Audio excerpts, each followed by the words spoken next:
podcast Mari Bahas, podcast yang melebihi Om Deddy Corbuzier.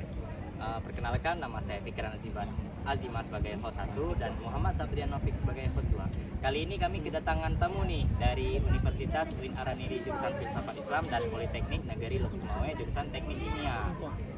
Mari kita sambut tamu-tamu kita, Nabil Firdaus dan Hendria Ramada. Dipersilahkan. Gimana bro? Aman? Oppenheimer. Tangan ke Oppenheimer. Tusuk Jerman. Oh iya. Oke. Developer GTA 6. Kali ini kami akan membahas tentang Perang Dunia Kedua.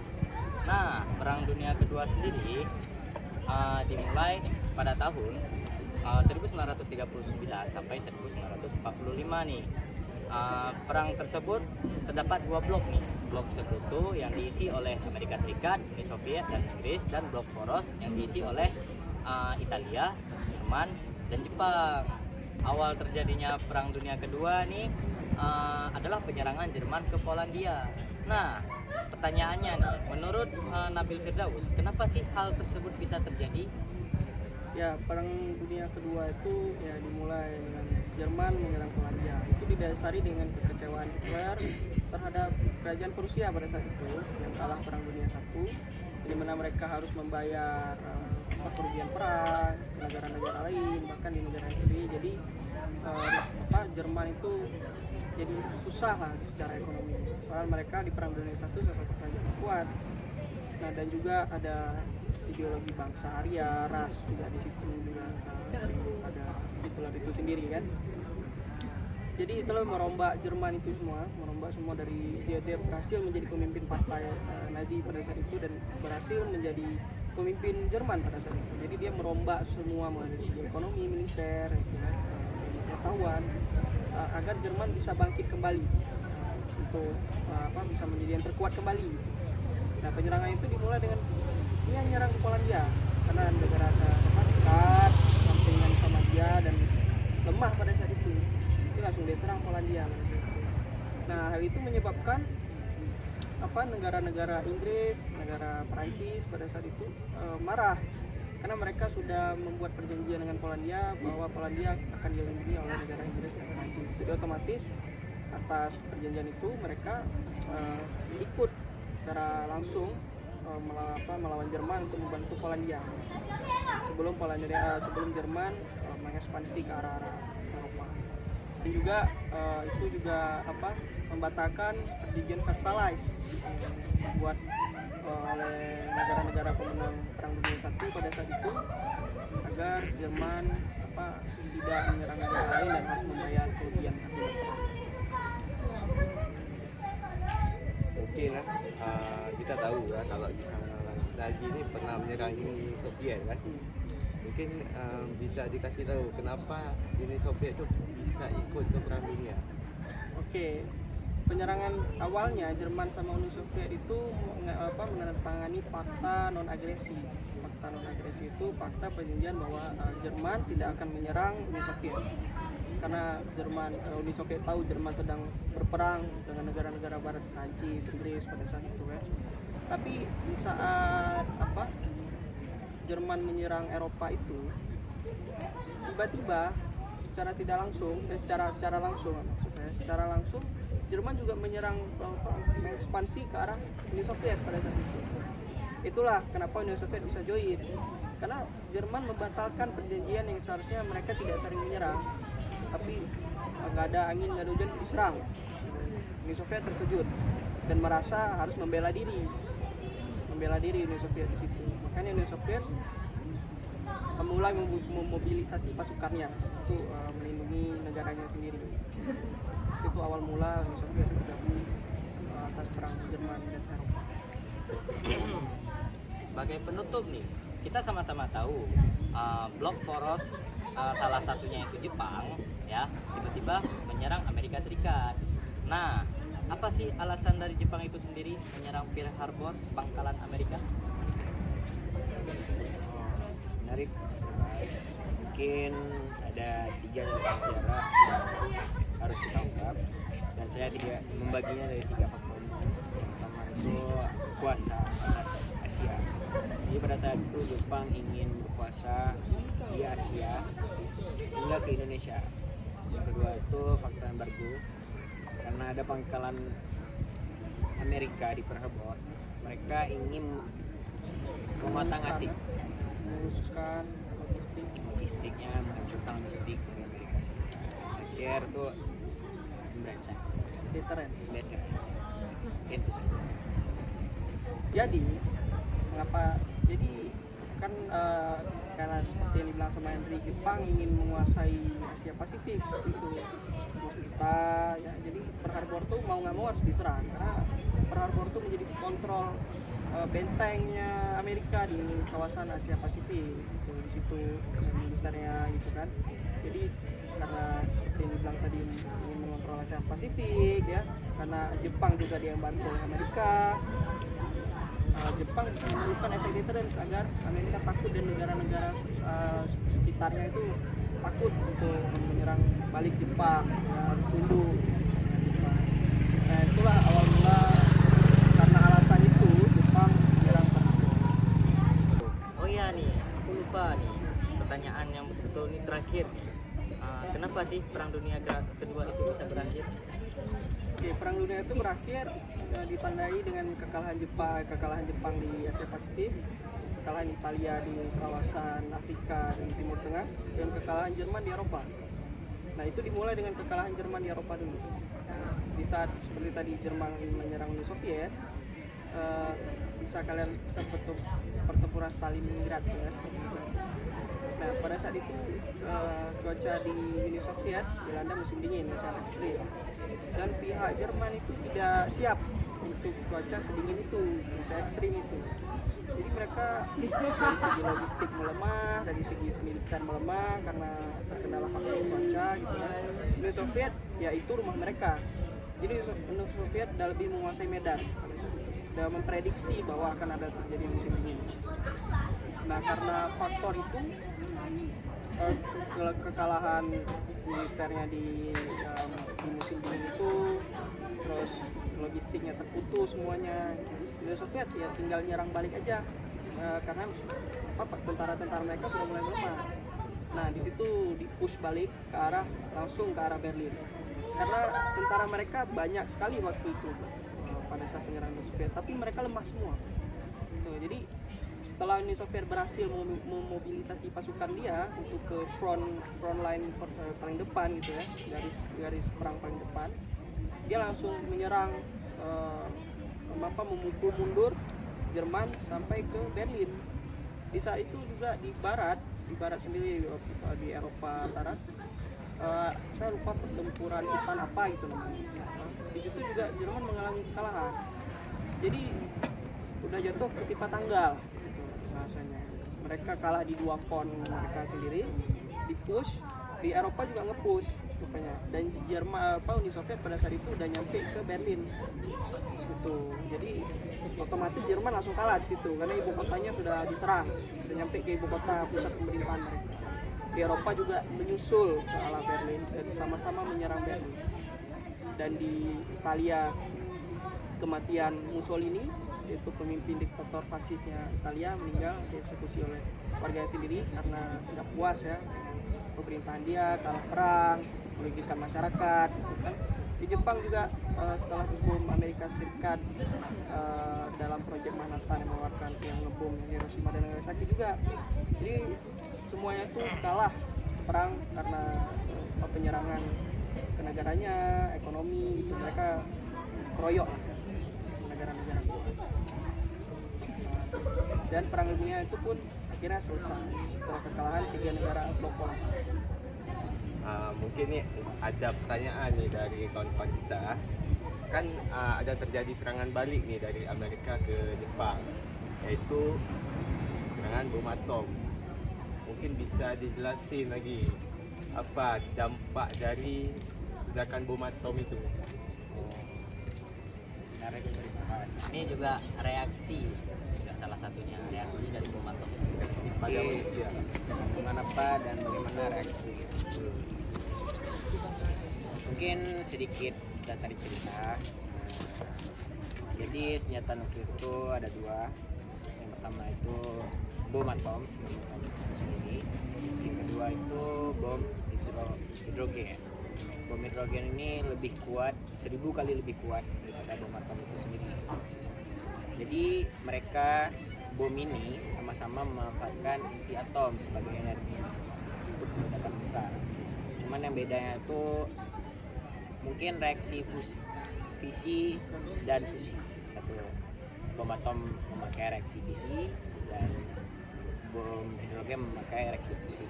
Nah, sebelum kita bahas lanjut nih, apa sih terkandung dalam bom atom itu sendiri? Perlu bisa tahu nih, bom atom. Kenapa bisa disebut namanya itu bom atom? Atom. Jadi bom atom itu menghasilkan sebuah energi besar dari atom itu sendiri. Apa sih atom itu? Atom itu kita bahas. Atom adalah partikel terkecil dalam sebuah elemen unsur kimia yang nggak bisa dilihat mata. Sederhananya tuh kayak kita nih mandang meja ini, terus di zoom berkali-kali lipat hingga dasar dari meja ini. Di situ kita dapat menemukan atom. Yang jadi pertanyaan, kenapa kok bisa atom yang sekecil itu menjadi sebuah ledakan yang bisa menghasilkan energi yang Mematikan, besar? Ya. Jadi dalam inti atom itu ilmuwan menjelaskan bahwasanya inti atom dikelilingi oleh elektron-elektron negatif, dan inti atom itu sendiri memiliki namanya tuh nukleus yang sekarang itu dijadikan dasar sebagai arti nuklir itu sendiri. Nah, apa sih inti atom itu? Inti atom itu terdiri proton dan neutron. Proton itu sendiri adalah muatan positif dan satu lagi itu tidak bermuatan. Kenapa kok bisa jadi ada energi besar? Bisa kita bayangkan bahwasanya apabila proton ketemu dengan proton, artinya muatan positif bertemu dengan muatan positif, akan terjadi gaya tolak menolak lah. Yang sering kita belajar tuh di rumus kimia atau rumus fisika di SMA kita tuh gaya Coulomb. Ya, itu saya kurang tahu, mungkin bisa yang jadi pertanyaannya, yang jadi notisnya, di inti atom itu sendiri muatan positif dengan muatan positif itu terikat. Mengapa ilmuwan meneliti itu? Nah, ketika ilmuwan meneliti itu ternyata ada namanya tuh gaya strong force. Sesuai namanya strong force, gaya terkuat di alam semesta. Dan seperti lilin, proton dengan proton ini tidak bisa dipisahkan dengan syarat tertentu, tapi salah satu syaratnya itu dengan jangka pendek. Jadi setiap jangka proton dan neutron yang tergabung itu memiliki jarak yang sangat pendek yang nggak bisa dilihat mata. Kelemahan strong force itu sendiri apabila neutron inti atom itu sendiri semakin banyak, proton dan neutron semakin banyak, jarak antara proton dan neutron itu semakin melebar, maka akan membuat sebuah keterikatan antara proton dan neutron itu semakin kecil. Nah, yang menariknya nih, ketika ilmuwan menemukan sebuah cara, ketika ilmuwan dalam artian dia meneliti hal tersebut, ketika banyak proton dan neutron tergabung dalam satu inti atom, terjadinya pemisahan inti atom itu sendiri. Itu yang menghasilkan radiasi-radiasi seperti uranium yang memiliki isotop 235 yang sekarang dipakai sebagai bahan nuklir itu sendiri. Dan ilmuwan dulu meneliti hal tersebut bahwasanya itu terjadi secara alamiah dan tidak bisa diganggu gugat. Artinya hukum alam. Artinya itu terjadi secara radioaktif, atau bahasa familiar kita radiasi. Nah, radiasi itu sendiri ada 3. Yang pertama itu alfa, beta, dan gamma. Nah, sebelum saya bahas kenapa radiasi itu sangat mematikan, saya bahas dulu tentang ilmuwan gila yang menemukan cara manual yang dibuat oleh tangan manusia untuk memisahkan inti atom itu sendiri supaya ada energi ledakan besar. Jadi itu namanya photon hub. Jadi sebuah ilmuwan kimia dari Jerman yang menemukan secara manual cara pemisahan inti atom yang menghasilkan ledakan besar. Cara itu dipakai dengan cara membombardir neutron sebanyak-banyaknya ke dalam inti atom sehingga terpecah menjadi 2 inti atom sekaligus. Paham? Jadi kayak misalnya ini inti atom, dia bombardir neutron ke dalamnya, Kirim ya. bukan misah neutronnya, tapi malah jadi 2 inti atom. Artinya ada 2 tekanan strong force-nya. Nah, itu yang membuat terjadi ledakan besar. Nah, radiasi yang saya bilang tadi, gamma dan beta, alfa, kita tahu, sama-sama tahu apa sih radiasi itu. Radioaktif itu sebuah gelombang suara dan gelombang kejut. Nah, yang apabila alfa itu apabila kita terkena gelombang tersebut masih bisa diatasi oleh kulit kita, dan apabila kita terkena beta dalam beberapa kilometer tersebut, radius kilometer, membuat kulit kita tuh terbakar, membuat mata kita tuh berkatarak. Dan ada satu lagi gelombang kejut yang ya harus ada pembatas untuk menghentikan gelombang tersebut, seperti gamma. Gamma apabila terkena itu terjadinya perusakan sel-sel hidup dalam manusia itu sendiri, seperti terjadinya kanker, terjadinya mutasi genetik, seperti ikan-ikan yang ditemukan di Hiroshima yang ya agak kelainan. Jadi itu menurut pandangan kimia yang terjadi dalam nuklir itu sendiri, kejadian antara proton dan proton yang menghasilkan energi yang berbeda. Kalau bahasa simpelnya tuh, sederhananya tuh, satu bom atom itu yang dijatuhkan di Hiroshima dan Nagasaki setara dengan 20.000 ton TNT yang sekarang diledakan. Jadi itu misalnya digabung dalam satu tuh, terjadinya ledakan besar seperti di Hiroshima. Jadi itu menurut saya pandangan secara ilmiah kimia, bagaimana nuklir itu bisa menjadi energi besar dan memanfaatkan energi atom yang sedikit. Hal ini juga bersangkut pautan dengan proyek Manhattan yang dipimpin oleh Amerika itu sendiri. Mungkin bisa dijelaskan oleh Pak Nabil. Ya, proyek Manhattan itu ini sangat menarik, proyek Manhattan, karena di saat itu Jerman dan Amerika saling berperang teknologi, ya, saling berperang militer, maju-majuan siapa yang terkuat. Nah, di Jerman udah bisa buat roket dan sebagainya, Amerika juga nggak mau kalah dengan kekuatan produksinya yang sangat besar, produksi pabrik-pabrik militernya, gitu kan.